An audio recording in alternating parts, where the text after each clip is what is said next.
নমস্কার বন্ধুরা, সোনার সংসার থেকে চলে এসেছি আজকে ফুড ইটিং শো নিয়ে। এখানে রয়েছে গরম গরম ভাত আর তেল চচ্চড়ি, বেগুন, কুমড়ো, পেঁয়াজ কলি আর মাছের তেল দিয়ে হয়েছে পুরো চচ্চড়িটা। আর এখানে রয়েছে, দেখতেই পাচ্ছ, বোয়াল মাছ, আলু, সিম, কাঁচা লঙ্কা দিয়ে পুরো করা হয়েছে একদম ঘরোয়া পদ্ধতি, সাথে ধনেপাতাও দেওয়া হয়েছে। হ্যাঁ, আর এখানে রয়েছে কালাকাদ আর তার সঙ্গে নিয়ে নিয়েছি লেবু। তো চলো খাবারটা শুরু করা যাক।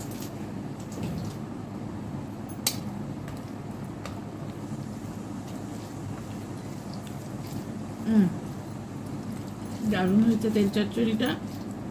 আজকে নতুন বেগুন দিয়ে তেল চচ্চড়ি হয়েছে। হ্যাঁ, সাদা বেগুন। সাদা বেগুনটা খুব ভালো লাগে, ভাজা খেতেও খুব ভালো লাগে।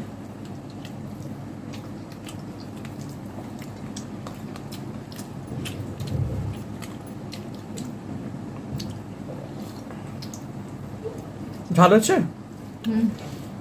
এই তেল চচ্চড়িটা আমার মায়ের মামা বাড়িতে করে, ওরা শুধু বেগুন আর পেঁয়াজ কলি দিয়ে করে, কিন্তু খুব সুন্দর।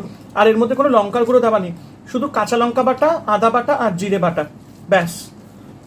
আর সামান্য একটু হলুদ গুঁড়ো, আর একটু মিষ্টি মিষ্টি হয় তরকারিটা, খেতে খুব ভালো লাগে।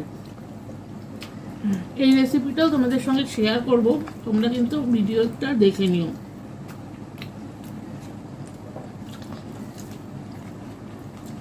এই দিয়েই মনে হচ্ছে এক থালা ভাত খাওয়া হয়ে যাবে।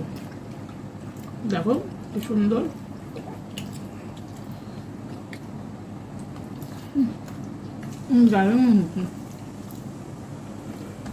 অনেক বাড়িতে বেগুনটাকে পুরো গলিয়ে দেয়, কিন্তু আমার দিদা এই বেগুনটাকে একদম চাকা চাকা রাখে, খেতে ভাল লাগে, মুখে পড়ে।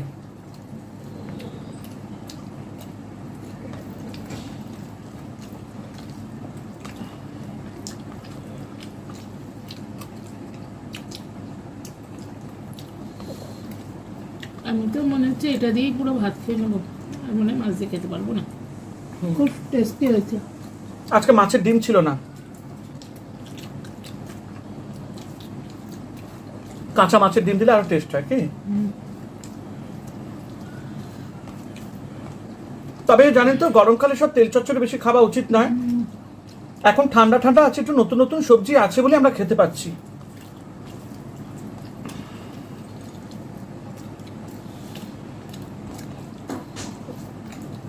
মনীষা খাচ্ছে, তাই খাবার সময় তো বেশি কথা বললে তো গলায় ঠেকবে, তাই আমিও পাশে বসে খাচ্ছি, কিন্তু আমি ওকে একটুখানি আরামসে খেতে দিচ্ছি। আমি বললাম যে তুমি খাও আর আমি কথা বলতে থাকি।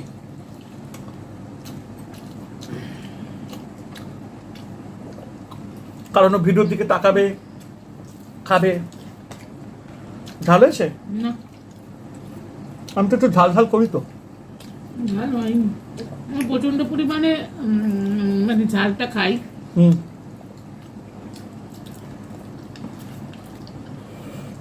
তেল চচ্চড়ি লাগলে না আর কিছু লাগে না, জানেন তো, একটু ডাল আর তেল চচ্চড়ি ব্যাস।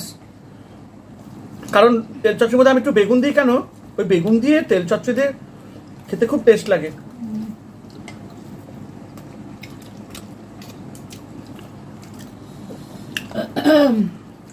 অনেকে তেল চচ্চড়িতে পেঁয়াজ দেয়, আমরা দিই না। কারণ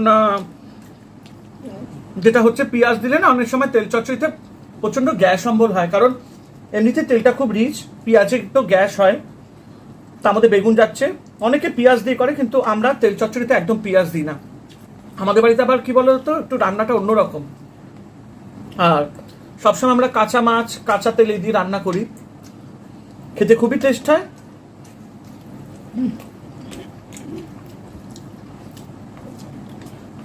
অনেকে পেঁয়াজ দিয়ে তেল চচ্চড়ি করে, আমরা দিই না, খেতে ভাল লাগে না।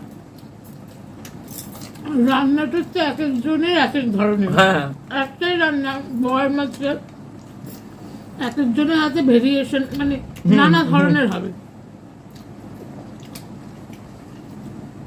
বোয়াল মাছ আমাদের যেমনি কাঁচা খেয়ে অভ্যস্ত, এটা কাঁচা রান্না। রেসিপিটা মনীষা দেবে, হ্যাঁ দেব। কিন্তু অনেকের বাড়িতে ভেজে খায়, আমার ভাল লাগে না। অনেকের বাড়িতে আমি দেখেছি পেঁয়াজ রসুন দিয়ে ভেজে করে, একদম খেতে ইচ্ছে করে না, একদম নোনা নোনা করে, ভাল লাগে না। বাবা, এই খেয়ে আমার মনে হচ্ছে পেট ভরে গেছে। আর একটুখানি লেবু নিয়ে নেব। আমার থেকে একটু ভাতটা অল্প না, আর ভাত খেতে পারবো না। একটুখানি না, বেশি হয়ে না, গেছে। আর খাচ্ছি না, এই ভর্তি করে আর দেবে না আমাকে। বাপরে বাপ, তেল চচ্চড়ি এই খেয়ে যেটুকুনি নাও তারই হয়ে যাবে, দেখেছো হ্যাঁ। কি অবস্থা। আর একবার দেবে না, নিতে আর নেই, দেবে ব্যাস, না। হ্যাঁ। যা খেতে না পারবে সব আমার পাতে টান। আর আমাদের হচ্ছে মাছের পাঁচফোড়ন দিয়ে রান্না, পাতলা ঝোল। আর আমরা মাছে বেশি পেঁয়াজ রসুন দিয়ে খাই না, গ্যাস হয়ে যায় প্রচন্ড, গ্যাস অম্বল হয়। একদম পাতলা ঝোল, কাঁচা লঙ্কা নিয়ে নিয়েছি, কাঁচা লঙ্কা জিরে বাটা দিয়ে রান্না হয়। ঝোলটাকে ঢেলে নি তারা, ও পুরো লাল লাল ঝোল, এই সব ঢেলে নিয়েছি। আমার পেঁয়াজ রসুন দিয়ে মাছ একদম ভাল লাগে না। হ্যাঁ, কালিয়া যেটা হয়, যেটা আমার মা করতো, একদম পেঁয়াজ কষিয়ে রসুন দিয়ে সেটা ছোট ছোট ওই কাতলা মাছ কেটে, সেটা ভাল লাগে। কিন্তু এমনিতে যে কোনো মাছের রান্না আমার পেঁয়াজ রসুন দিয়ে একদম ভাল লাগে না। আমাদের বাড়িতে কেউ খাবেই না।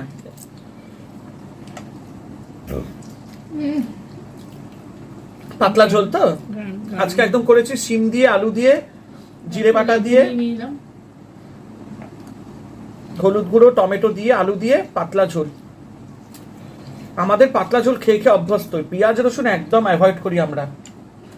লঙ্কা দিয়ে দিলাম।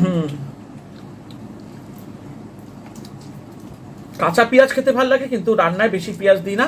মাংসটা হলে অবশ্যই পেঁয়াজ দিই, কিন্তু মাছের ঝোলে একদম নয়, তরকারিতেও একদম নয়, অ্যাভয়েড করি প্রচন্ড পরিমাণ মাত্রায়। আর এইসব পাতলা মাছের ঝোলে না একটু দেখবেন লেবু দিয়ে টকটক করে খেলে আরো ভালো। লেবু না, মাছের ঝোলটা কেমন হয়েছে?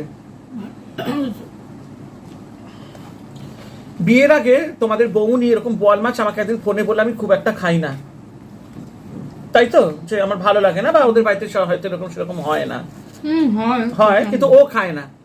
আর বিয়ের পরে আমাদের বাড়িতে এই মাছ খেয়ে ওর হয়ে গেছে, এখন বোয়াল মাছ আনলেও খায়। আর আমাদের বাড়িতে প্রত্যেকটা রান্না কাঁচা মাছের রান্না হয়। ভালো আছে মাছটা, একমাত্র কাতলা মাছ, রুই মাছ বাদ দিয়ে বাদ বাকি সব মাছ কাঁচা রান্না হয় আমাদের বাড়িতে।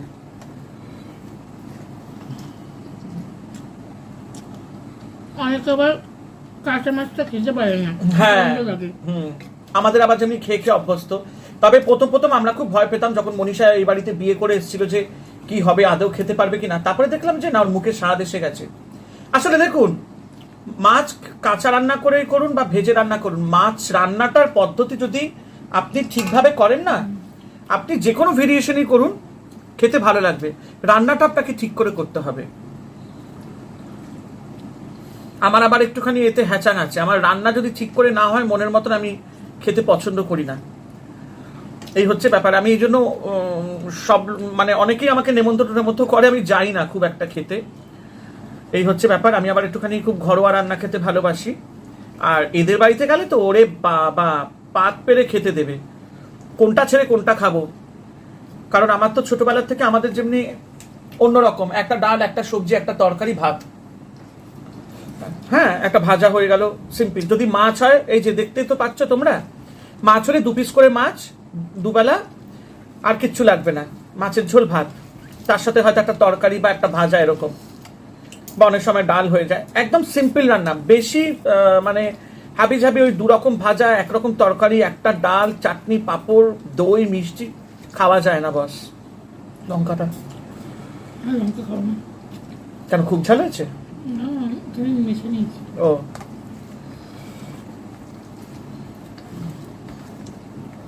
একটু ভাত নাও। মাছটা একদম ফ্রেশ, আমাদের যে প্রদীপদা মাছ দেয়। অন্যদিন আমি মনীষাকে লেজা দিই, আজকে মাছটা ছোট এনেছি বলে আজকে আমি একটু লেজাটা নিয়ে নিয়েছি।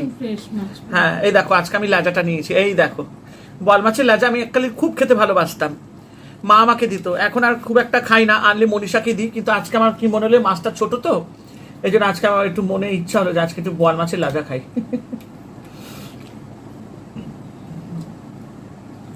তবে বোয়াল মাছও বেশি খাওয়া ভালো না। হ্যাঁ, খুব কম আমাদের বাড়িতে আসে। আমার মা থাকলে তার দেখতে হতো না, রোজই বোয়াল মাছ চাই।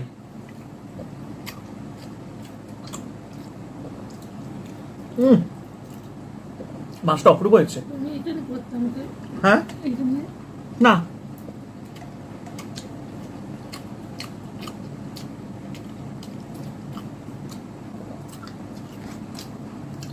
আমি আবার একটু কাটা এরকম করে খাই।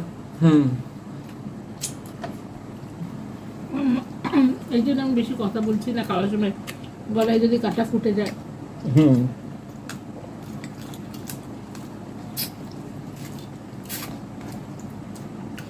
এবারে আমাদের অনেকদিন পর বল মাছ আসলো, তাই না?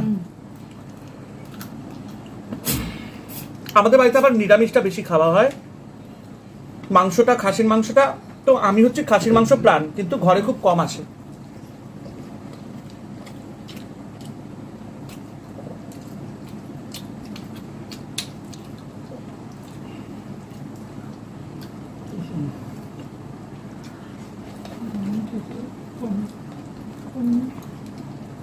এখন খাও খাও খাও, কোনো অসুবিধা নেই, সময় দেখো না।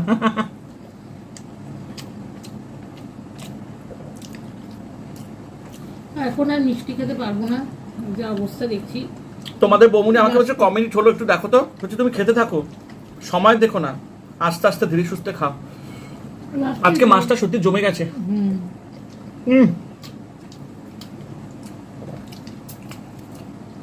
কেমন লাগলো একটু বলো।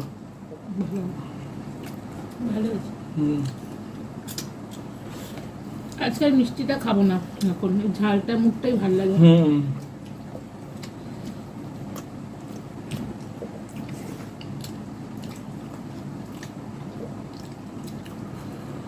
মাছটা আজকে একদম ফাটাফাটি হয়েছে। আমি আবার রান্না না খুব ধীরে সুস্থে করি, এই জন্য আমার ভালো লাগে।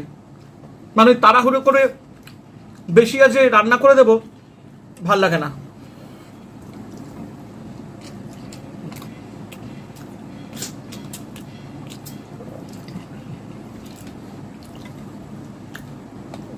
কম আজে রান্না করবেন, দেখবেন রান্না খুব ভালো হয়, স্লো অ্যান্ড স্টেডি।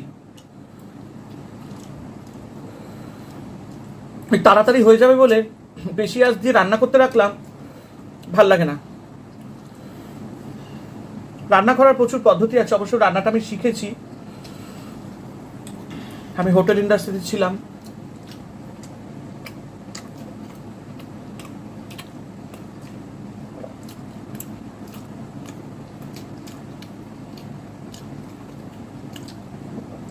খাওয়ার আমি অপচয় করতে একদম পছন্দ করি না। যতটুকু নেব ঠিক ততটুকু খাবো, লাগলে আবার নেব। অনেকেই আছে দেখি খাবার নিয়ে ফেলে দেয়, এরা সেদ্ধ আমার একদম ভালো লাগে না। যতটুকু নেব আমি ঠিক ততটুকু, কারণ আমরা যে আজকে খাচ্ছে এটা অনেকেই কিন্তু খেতে পারে না। হ্যাঁ, তাদের কিন্তু খুব পরিশ্রম করে তারা খায়। তো আমি খাওয়ারকে খুব সম্মান করি, কারণ এটা আমার অন্ন, এটা লক্ষ্মী। একে অসিদ্ধ করা বা অবহেলা করা কিন্তু একদমই ঠিক না। যতটুকু পারবেন ততটুকু নেবেন, লাগলে তো আবার আছে। কিন্তু নিয়ে অনেকে আছে ফেলে ছেড়ে দেয়, অনেকে আছে খাবার নিল, হ্যাঁ যেটা খেতে পছন্দ হলো সেটা কমালো না, আর যেটা খেতে পছন্দ হলো না সেটা কমালো, কিন্তু অথচ যেটা পছন্দ হলো সেটাই ফেলে দিল, এরকম হয়। তো চলুন, আজকে আর পাচ্ছি না, দেখি এটা কি করি, খেয়েই তো নেবই। তো আজকে ভিডিওটা আমি এখানে শেষ, পুরো মাছটা খাও। হ্যাঁ খাবো, আমি আজকে শেষ করছি এখানে। আবার আপনাদের কিন্তু অবশ্যই এই ইটিং শোটা কেমন লাগলো কিন্তু জানাবেন, আর লাইক কমেন্ট করতে কিন্তু একদম ভুলবেন না। আর নতুন বন্ধুরা আমার চ্যানেলটিকে সাবস্ক্রাইব করো, সোনার সংসারের যে বেল নোটিফিকেশনটি আছে সেটি অন করে দিও, এরকম সুন্দর সুন্দর ভিডিও আমি তোমাদের সঙ্গে যেন তুলে ধরতে পারি। আর সবাই লাইক করো, কমেন্ট করো, তোমাদের ভালোবাসা, তোমাদের কমেন্টের জন্য কিন্তু সোনার সংসার অপেক্ষা করে। তো চলো, এটা আমি শেষ করে নিচ্ছি খেয়ে, আজকের মতন টাটা।